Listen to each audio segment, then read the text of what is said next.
okay? I'm here. It's been a while since you've had one of those nightmares. Tell me, what was it about? It's only fragments. Nothing's clear. You've been fighting the Harkonnens for decades. Look! My family's been fighting them for centuries. Your blood comes from dukes and great houses. Here, we're equal. What we do for the benefit of all. Well, I'd very much like to be equal to you. Maybe I'll show you the way.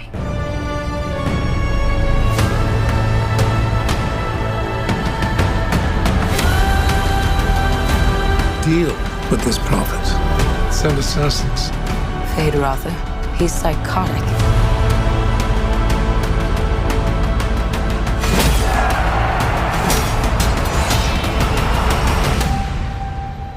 I see possible futures all at once. And in so many futures, our enemies prevail. But I do see a way. There is a narrow way through.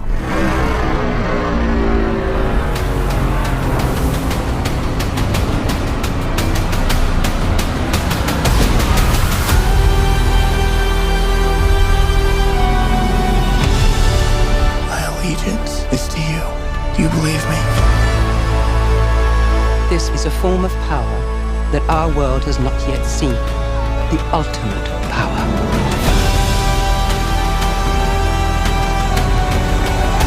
I want you to know I will love you as long as I breathe.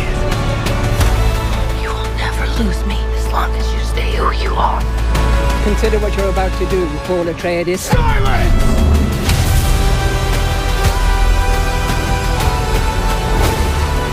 Prophecy is how they enslave us!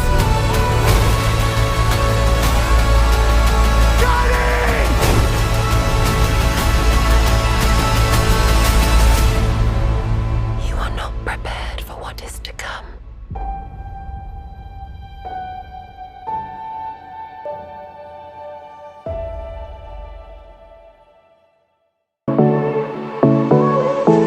I won't make it easy for you now.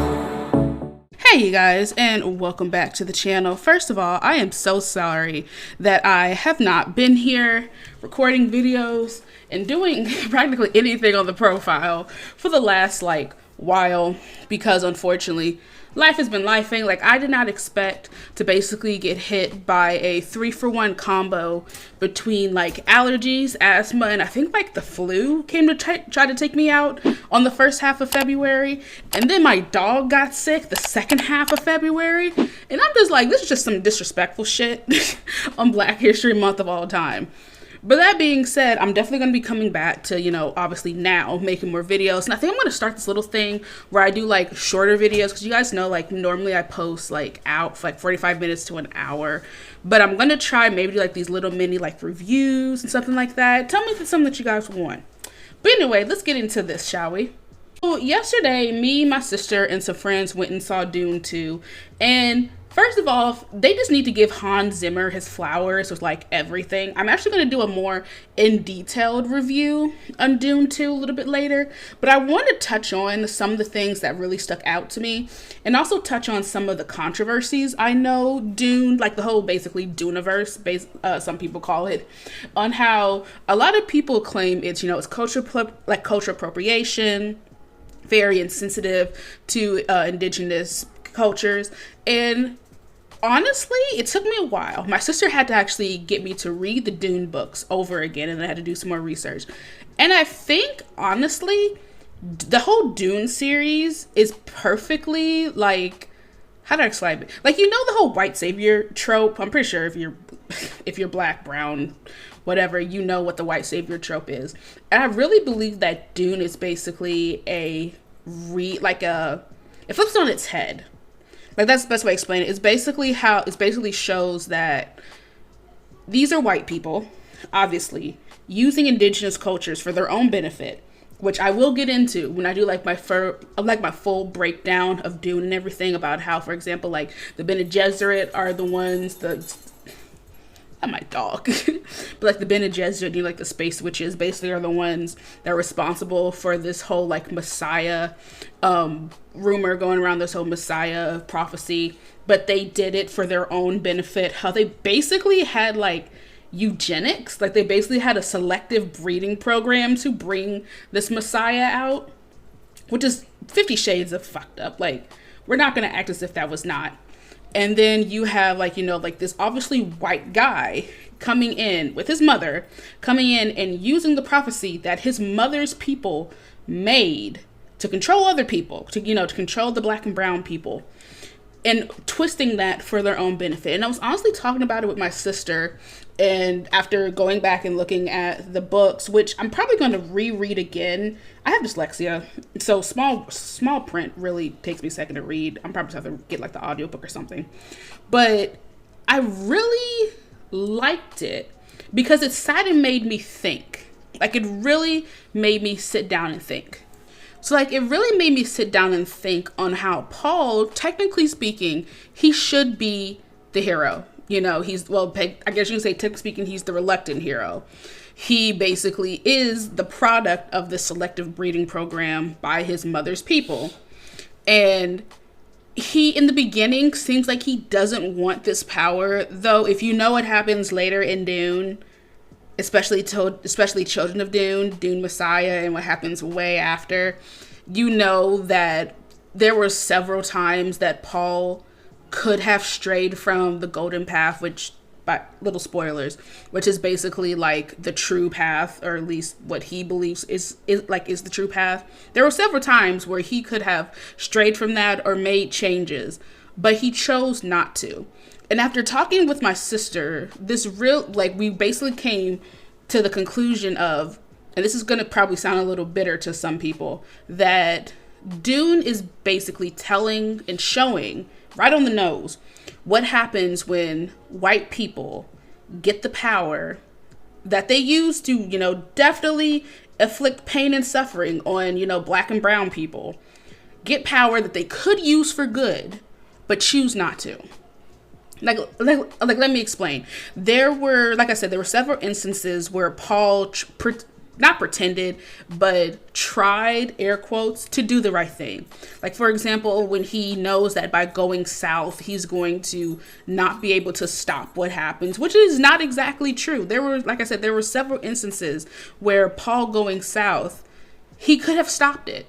Or, for example, he did not have to take the emperor's daughter as his wife. Like, he knows, you know, through the golden path that his bloodline is going to continue through Chani. So like, he didn't have to take the emperor's daughter as a wife. Now he claims that he does it because he needs, you know, basically like an end to the upper circle. But like, if you're this all-powerful god emperor, basically, do you really need the previous mortal emperor's daughter as, like, you know, to take her hand in marriage? Like, just something to think about.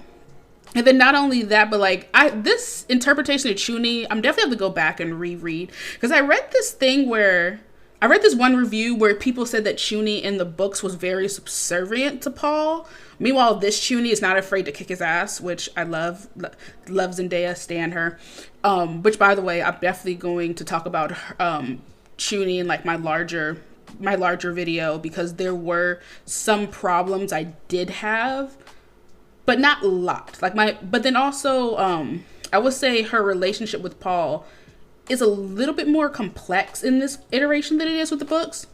But then let me go back a little bit with his mother, Jessica. Now, Jessica, by the way, if there is anything with Rebecca Ferguson as one of the main characters, I am watching. The woman is amazing. She deserves her flowers. If anybody says I need to know who was the actor that made her cry and insulted her on a project. I heard the rumor that it was allegedly Jake Gyllenhaal, which I'm not gonna lie, makes total sense, because if y'all know how Jake Gyllenhaal is, it makes sense that he probably was the one that was basically being a douchebag on set. Because there was a movie that they did together where I don't think he was the love interest, but it was something. It was quite recent. But anyway, back to what I was saying. The thing with Jessica's whole thing is, like, in the beginning, like back in Dune 1, she kind of starts off as not fully believing that Paul may be the chosen one. Like, she knows that she did all this on purpose. That's another thing. Jessica is a willing participant in this eugenics program. She's a willing participant in this, and she openly does not have a problem with it. But in this one, she kind of takes it up a notch. Like I said, in the first movie, she basically was like, okay, I know this is happening, but I'm not going to really use a lot of my powers. Which, by the way, that's another thing that confused me. How the heck are you, like, one of the best Bene Gesserit on the planet?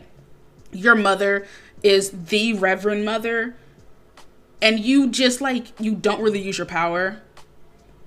I'll probably get into that into, like, my long review. But, like, Jessica is really that bitch in this video.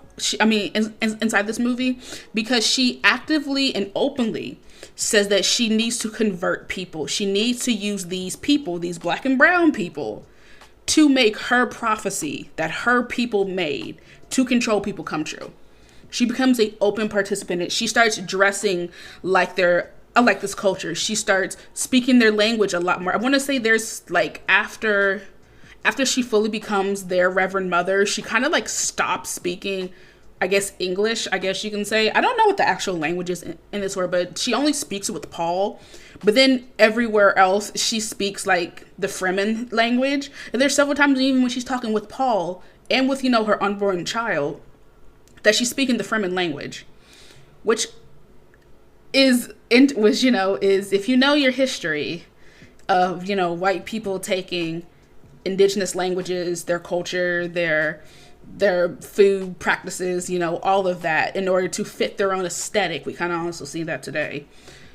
It really fits. And unfortunately, this video is getting a little too long because it's supposed to be a little short review. But if it's something that you guys want me to do, like these little mini, like 10 to 15 minute videos, I don't mind doing them. Like, they're honestly super easy to make, super fast for me to make.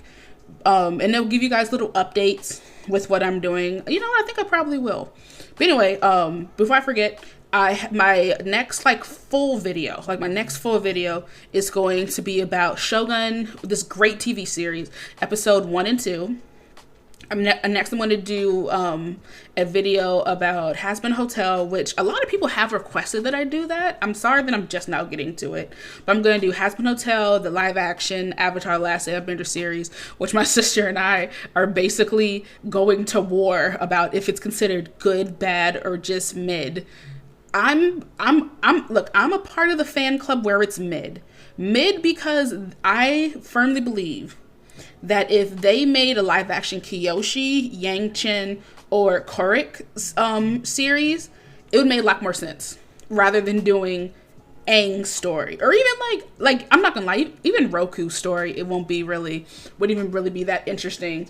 But if there was any other Avatar, definitely either Yangchen or Kyoshi, because those two had so much going on in their short, I say short, even though Kyoshi lived to be almost 300 years old, in their very long lives.